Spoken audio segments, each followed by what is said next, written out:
बिहार में आरजेडी नेताओं की नामांकन करने से पहले ही गिरफ्तारी हो रही है। इधर प्रत्याशी नामांकन करने पहुंचता है, उधर पुलिस हथकड़ी लेकर खड़ी रहती है, जिसके बाद कई सवाल सुलग रहे हैं। नमस्कार, कैपिटल टीवी का खास शो सुलगता सवाल देख रहे हैं आप। मैं हूं आपके साथ हर्ष भारद्वाज। बिहार विधानसभा के दूसरे चरण के नामांकन के अंतिम दिन सासाराम में महागठबंधन के प्रत्याशी को पुलिस ने गिरफ्तार कर लिया। सासाराम विधानसभा से आरजेडी प्रत्याशी सतेंद्र शाह को पुलिस ने उस वक्त दबोच लिया जब वो नामांकन दाखिल कर बाहर निकल रहे थे। वो हत्या के आरोपी हैं, इसलिए हथकड़ी पहनाई गई, जिसके बाद सवाल उठता है कि क्या आरजेडी ने हत्यारों को टिकट बांटे? तेजस्वी क्या जंगल राज लाना चाहते हैं? अपने ही नेताओं की वजह से सीएम नहीं बन पाएंगे तेजस्वी? अपराधियों से क्यों है तेजस्वी का नाता? क्या तेजस्वी को भी लग सकती है हथकड़ी? जैसा कि हमने आपको बताया कि बिहार विधानसभा के दूसरे चरण के नामांकन के अंतिम दिन सासाराम में एक महागठबंधन के प्रत्याशी को पुलिस ने गिरफ्तार कर लिया है। सासाराम विधानसभा अंतर्गत आरजेडी प्रत्याशी सतेंद्र शाह को पुलिस ने उस वक्त दबोच लिया जब वो नामांकन दाखिल कर बाहर निकल रहे थे। झारखंड में एक हत्याकांड में आरोपी सतेंद्र शाह की गिरफ्तारी के लिए पुलिस पहले से तैनात थी। सतेंद्र शाह सोमवार को सासाराम निर्वाची पदाधिकारी के यहां नामांकन करने आए थे।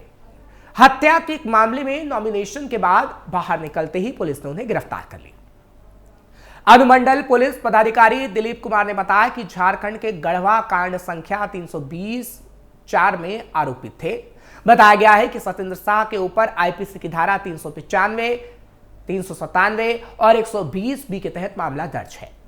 इस मामले में उनके ऊपर स्थायी वारंट था। इस मामले में उन्होंने जमानत नहीं लिया था। अगर लिया भी गया था तो उसमें अंकित नहीं किया गया था। इस कारण उन्हें गिरफ्तार कर लिया गया। पुलिस आगे की कार्रवाई कर रही है। इस घटना से सासाराम में राजद को बड़ा झटका लगा है। एक तरफ मतदाताओं में गलत संदेश जा रहा है, तो जमानत मिलने तक प्रचार अभियान का भी नुकसान हो रहा है।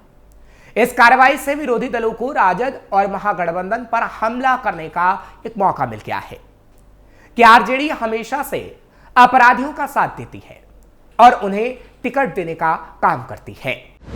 बाहुबलियों के परिवार को भी मिला टिकट। सत्ता में रहते हुए जंगल राज लाने का आरोप लगने के बाद भी राजद ने बाहुबली नेताओं के परिवार को मैदान में उतारा है।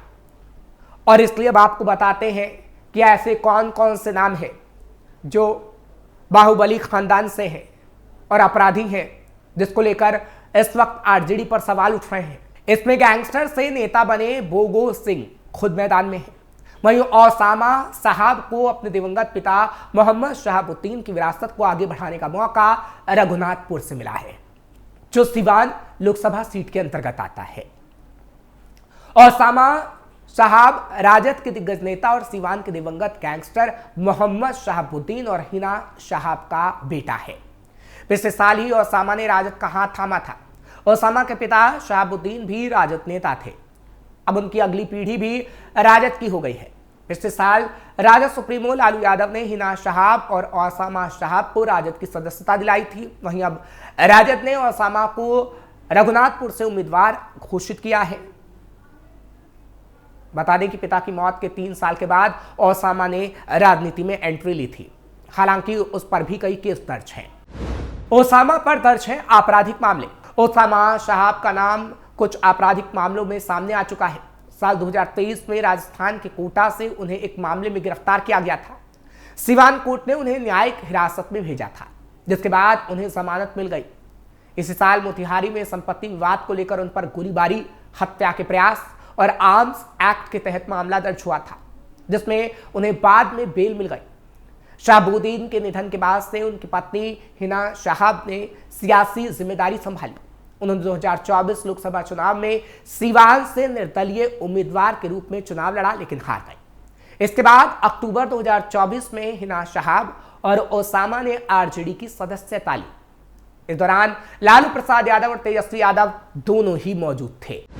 तेजस्वी ने शहाबुद्दीन अमर रहे का लगवाया था नारा। कुछ दिन पहले भी आपने वो तस्वीर देखी होगी जब राजद का स्थापना दिवस कार्यक्रम आयोजित था। आरजेडी के फाउंडेशन डे पर तेजस्वी ने शहाबुद्दीन अमर रहे का नारा लगवाया।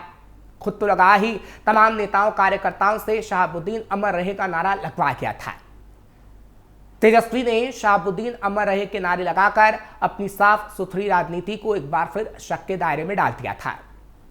जंगलराज के दिनों के कुख्यात माफियाओं का राजद एक बार फिर महामंडन शुरू किया, खासकर तेजस्वी यादव ने, क्योंकि चुनाव बेहद नजदीक थे।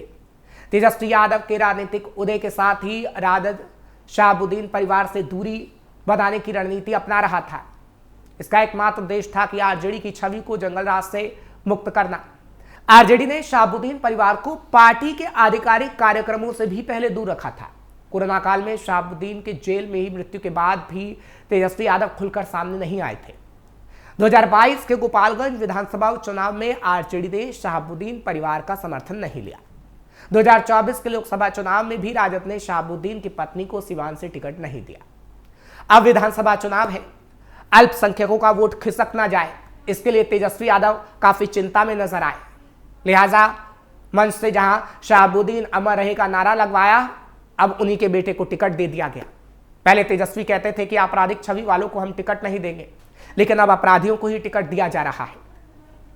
वहीं आरजेडी में महिलाएं भी अपने बाहुबली पतियों और पिताओं की विरासत को आगे बढ़ाने में पीछे नहीं है। गैंगस्टर से नेता बने सूरजभान सिंह की पत्नी पूर्व सांसद वीणा देवी मोकामा में अपनी पति के कट्टर प्रतिद्वंदी अनंत सिंह को चुनौती देंगी। इसके बाद बीजेपी सवाल कर रही है कि क्या तेजस्वी एक बार फिर जंगल राज लाना चाहते हैं, क्योंकि ऐसा पहले भी हुआ करता था। जैसे इस वक्त अपराधियों को टिकट दी जा रही है, ठीक वैसा लालू राज में भी होता था, और वही तेजस्वी कर रहे हैं। लोकसभा चुनाव में भी आरजेडी ने अपराधी को दिया था टिकट। हालांकि सिर्फ विधानसभा चुनाव नहीं, इससे पहले लोकसभा चुनाव में सुरेंद्र यादव को उम्मीदवार बनाकर राजद अध्यक्ष लालू प्रसाद यादव और तेजस्वी यादव ने इसे साबित कर दिया था कि राजद की सरकार अगर बनेगी तो गुंडा राज स्थापित होगा। हालांकि इस पर भी बीजेपी ने निशाना साधा था। बीजेपी के संजीव चौरसिया ने कहा था कि दबंगों से प्यार, दलितों पर अत्याचार नहीं चलेगा, ये दोहरा विचार। तेजस्वी यादव अपने पिता की राह पर चल पड़े हैं। आज गालीबाज खूंखार महिला पर करता है अत्याचार, वही है तेजस्वी का असली यार। लालू राज में था अपराधियों का बोलबाला। 1990 में जब लालू यादव पहली बार बिहार के मुख्यमंत्री बने, तब उन्होंने खुद को सामाजिक न्याय का मसीहा बताया। पिछड़े वर्गों को सत्ता में हिस्सेदारी दिलाना उनका मिशन था।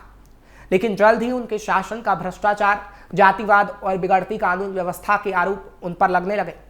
1995 से 2005 के दशक में बिहार में अपराध, अपहरण, रंगदारी और माफिया राजनीति का बोलबाला हो गया। इसी बीच पटना उच्च न्यायालय ने 5 अगस्त 1997 को एक याचिका पर सुनवाई की। उस वक्त न्यायमूर्ति जस्टिस वीपी आनंद और जस्टिस धर्मपाल सिन्हा की बेंच के सामने सामाजिक कार्यकर्ता कृष्णा सहाय की याचिका पेश हुई थी, जिसमें उन्होंने बिहार के हालातों का जिक्र किया था। उस वक्त पटना उच्च न्यायालय ने कहा था कि बिहार में सरकार नहीं है, यहाँ भ्रष्ट अफसरों का राज चल रहा है और बिहार में जंगल राज कायम है, अपराधियों का बोलबाला है। दरअसल बिहार के लिए पहली बार जंगल राज शब्द का इस्तेमाल पटना उच्च न्यायालय ने किया था, जिसके बाद यह शब्द आम हो गया और लालू राबड़ी राज के लिए राजनीतिक चलन में आया। 2005 के विधानसभा चुनाव में नीतीश कुमार ने इसी शब्द को अपना मुख्य चुनावी मुद्दा बनाया और कहा अब बिहार को जंगल राज से निकालकर सुशासन देना है। लालू ने अपराधियों को साथ रखा, उन्हें टिकट दिया और उन्होंने लोगों पर अत्याचार किया। इस नैरेटिव का सबसे बड़ा नुकसान ये हुआ कि लालू यादव की छवि एक जननेता से बदलकर अराजक प्रशासक के रूप में बदलने लगी और 2005 में आरजेडी को बिहार के लोगों ने सत्ता से ही बाहर कर दिया और नीतीश कुमार के सुशासन मॉडल को हाथों हाथ लिया। आरजेडी बिहार की सत्ता से करीब 2 दशक से बाहर है। पार्टी में लालू राबड़ी का दौर खत्म हो चुका है। पार्टी की कमान अब तेजस्वी के हाथों में है। इसके बावजूद सत्ता पक्ष उन्हें लगातार याद दिलाता है कि तुम उसी जंगल राज की पैदाइश हो।